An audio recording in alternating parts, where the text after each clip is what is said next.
Hi, I'm Tuomas. I work as a senior researcher at the Finnish Environment Institute, but I'm also a farmer. And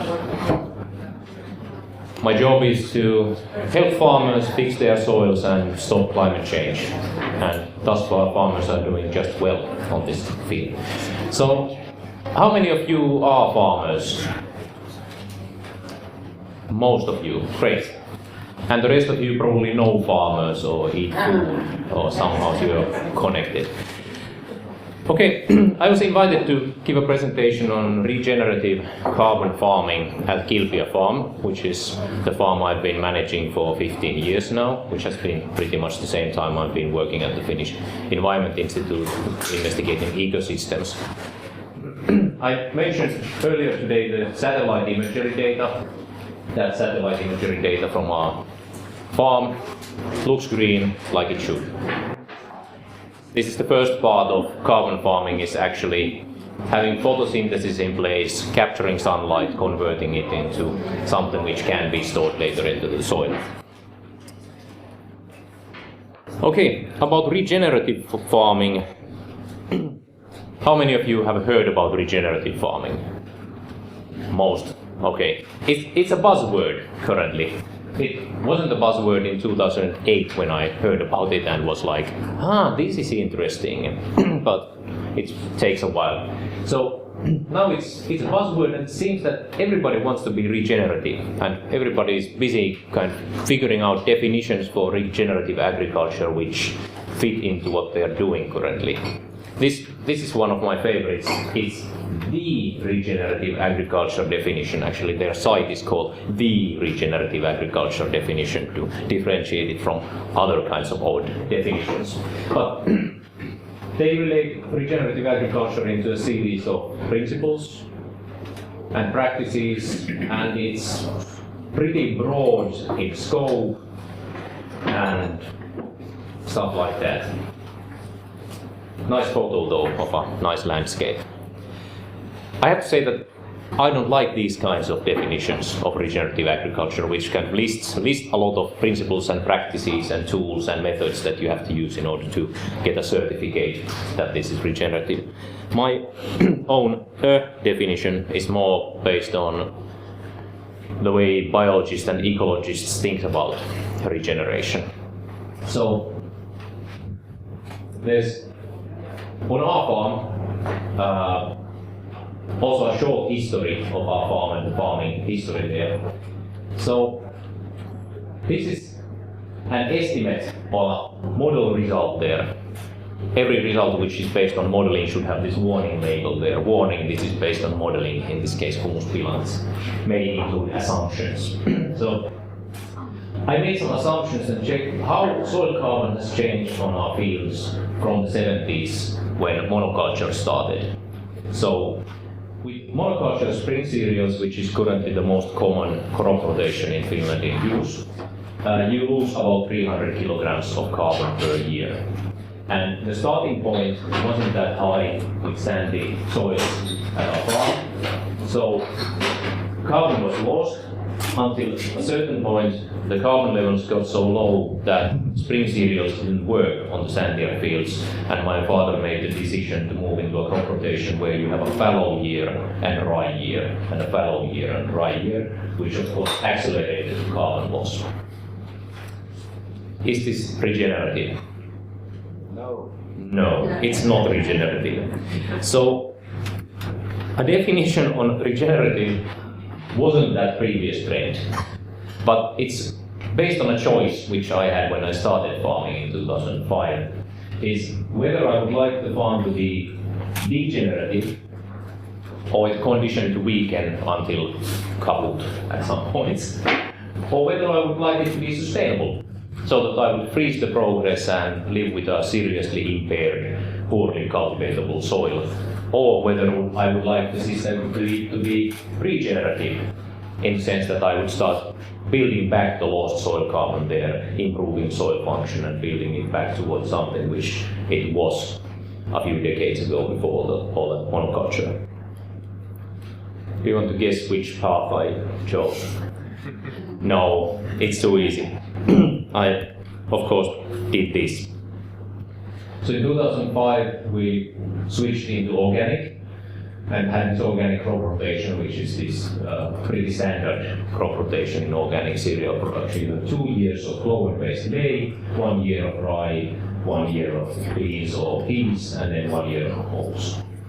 And if you take the humus balance figures and check what happens, this results in a carbon increase.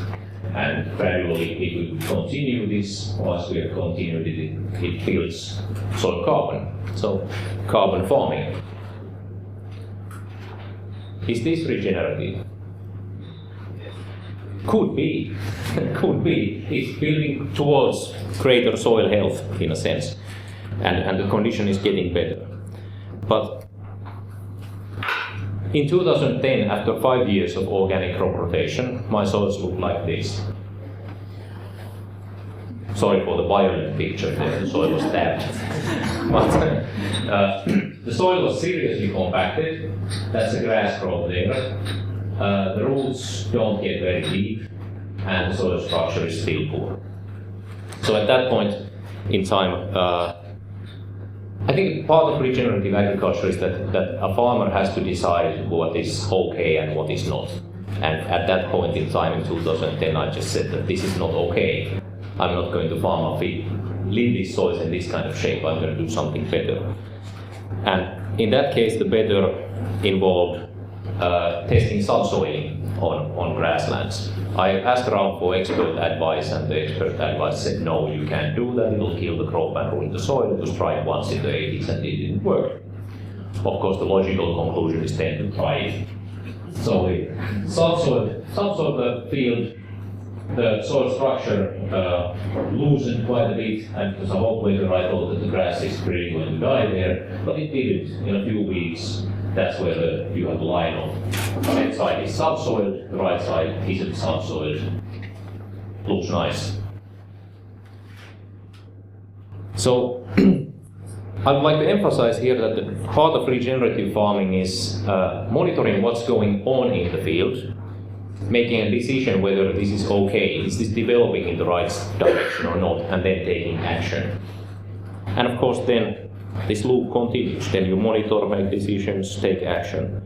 And this is what changed with this subsoiling experiment. The top side is no action, bottom side is action, and you can see that the soil structure started changing immediately. And in 2012, where there was no action, the soil structure was better than when we started, but with this action we had a lot more crowns, water cycle was working better, more roots into the soil, better growth. So, improvements. Now, most of our soils look like this. It's most of soils, sometimes we mess up and compact things again, but that's kind of the standard where to aim at and try to be sustainable at that level. Is the problem solved? Is that really that far then? No. In order to be regenerative, we have to kind of find out more problems to solve and develop the farm further. So, actually, what are we regenerating with regenerative carbon farming? We are regenerating ecosystem functioning. So, we have the water cycle, energy flow, sunlight into plants, into roots, into microbes. So, mineral cycle, roots, and biodiversity. And most of us farmers, we inherited or developed a very impaired ecosystem, the farm ecosystem. It's been messed up by monoculture and compaction and all kinds of abuse. So there's lots of stuff there to regenerate. And the good thing is that while we do these changes, we get a better farm and we get more carbon into the soil. But as we do this, I don't think there are any, cookie cutter standard templates for how to do this. You have to figure out what's the farm ecosystem at your place. So here are some changes at the landscape level at our place. A lot of you are coming to our place on Friday, so we can go and have a look at these fields and have a dig. In 2011, Google Earth is, I love Google Earth by the way. You can have historical photos and see what you've been doing. So in 2011 our fields were pretty much straight lines, didn't respect the landscape at all. There's a 35-meter drop from the house to the river down there, so it's pretty steep hillside compared to Finnish normal conditions. But we kind of farmed them the way we used to farm them. And in 2015 we started implementing contour farming, agroforestry, that kind of stuff. You can see the apple orchard up there on contours. We laid out the fields based on contours to minimize erosion. Dug up a small wetland there for the wettest spots to conserve biodiversity and carbon in there. And then now in 2019 it's basically evolved further, just more green. That's been a constant target on our farm, more green. It's been difficult because you'll see soon we don't have much non-green left. So the tricks we do, or the things we do, are continuous plant cover through crop rotation, cover crops, minimum tillage, improving soil structure, sensible use of fertilizer. I don't have much about fertilizer use here, but our biggest things are boron, manganese, and sulfur, which are all okay to use in organic. They're not used that much, and they make a huge difference in yield and overall plant health. Then we have contour farming, agroforestry, and some wetlands implemented. But I would say that these are the spices, and there on top there we have the spaghetti on the main course. So I focus on the main course on this here. So if you look at plant cover, it's actually amazing how little the traditional monoculture spring variety thing uses sunlight. If you look at the crop rotation where we have barley, oats, barley, oats, I've been a bit nice, the most common crop rotation in Finland is barley, which is more monotonous and boring. But in addition to that, if you think about the time when you have enough canopy there to catch all the sunlight, it starts in mid-June and it ends in end of July. So very short period of the growing period is actually used.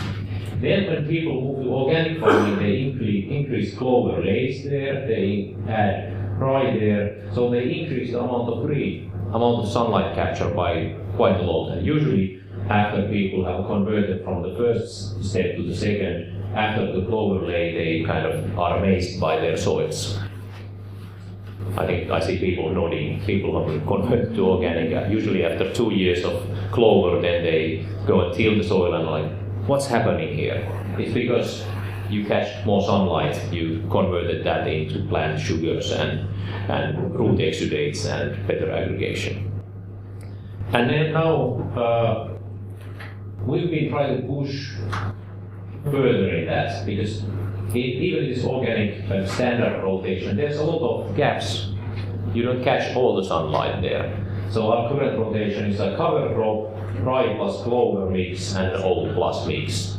So there, the only gaps we have is where we terminate the cover crop and before we plant the rye, and then there shouldn't be a gap in the rye plus clover, but there's another gap when we terminate the cover crop from the rye and seed oats. So it's like 2 weeks per year where you don't have something growing there. A huge increase from this first step. And one of the results is that we have a functioning ecosystem in a sense. This is one of our an older photo from 2012, but it's a ryegrass clover mix in October, and we subsoiled it. It was undersown under beans back then. And what you can see there is that sunlight hits plants photosynthesize, grow roots, evaporate, water cycle is working, energy flow is working, minerals are being brought to the surface, and there's something for biodiversity. And since the topic of the day is cap, so the funny thing is that because I subsoiled that, it's not plant covered in cap. So if you think that there's plant cover there, you are wrong, because there can't be, because it's been subsoiled. You can't tick the box. I can't tick the box, yeah. So I think this has been the biggest thing that we've done in organic farming, is increasing the amount of green cover there. Some proponents say that in order to have regenerative agriculture you need to go no-till. So we haven't gone no-till, but we've gone minimum tillage. Although if you look at the amount of operations and equipment, it doesn't look like minimum tillage.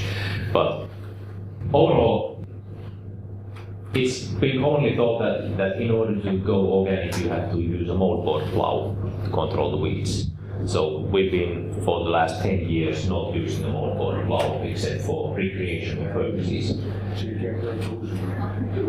So the first step in our tillage is to terminate the rye Anderson plover is to go with a straw harrow first in the autumn, mix up the straw with the surface, break up the clover just a bit.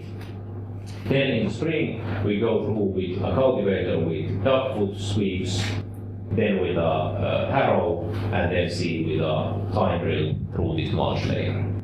So the result is that very little, sorry, that's in Finnish there is. The whole equipment costs 24,000 euros. You need 100 horsepower for it, and it takes 1.2 hours per hectare, which is peanuts. You don't plow a field in 1.2 hours per hectare. So it's pretty efficient. It only disturbs this top layer of the soil and leaves all the crop residue on the soil surface. And then when we need to terminate the grass lay, it takes 2 to 3 passes with a cultivator and then 1 pass with a seeder. And we use minimum disturbance sweeps on the cultivator to leave as much residue on the soil surface and cause as much little disturbance as needed. So, about carbon farming then. How does this relate to that? It actually goes back to the first slides, because in carbon farming the idea is that we have certain kind of stable state now. It's treatment A, then we make a change in our farming system, which will end up in carbon accumulating into the system until it finally reaches some kind of stable state several centuries from now. So carbon farming sounds a lot like regenerative agriculture in the sense that you have, but it's focused on the carbon stocks. And actually a lot of the stuff we've been doing with improving soils and changing agricultural practices could be just labeled carbon farming. I'll tell you a bit more about our carbon farming project in a while, but first let me hypnotize you. So I've been trying to popularize the science behind carbon farming into 3 simple principles. So the first principle in carbon farming is to increase the amount of photosynthesis by increasing the area, time of green cover on the soil.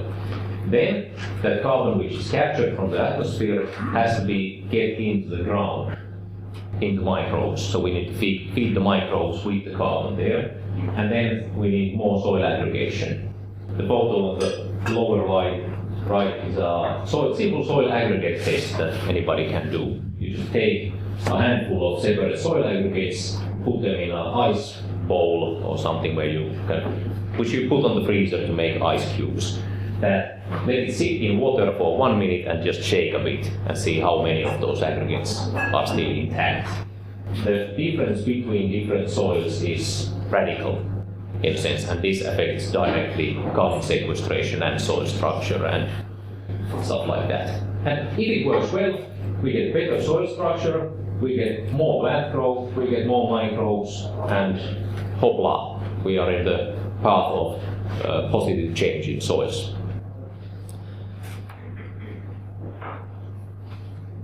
As much as I would like the new CAP to be just this, So farmers regenerate your soils, participate in a positive change. Somehow people always want kind of actions which they can tick the boxes. So these are the tick the boxes side of that. So cover crops, crop rotation and pasture management increase photosynthesis, better soil structure, pasture management, managing for temperature, water, oxygen, carbon, increase microbes, less tillage and better timing, protect the aggregates. So that's kind of carbon farming in an actionable form. And now I said both of the keywords, so carbon farming and action, which leads into carbon action, which is the carbon action project which I'm involved currently. It's a project where we try to implement carbon farming on farms in Finland, and you can probably remember better, but I think it took about a week for 100 volunteers to volunteer, about a week. So we were aiming at 100 volunteer farms who would start experimenting with carbon farming on their fields, and we got 108 farms in 1 week and had to stop at that point then.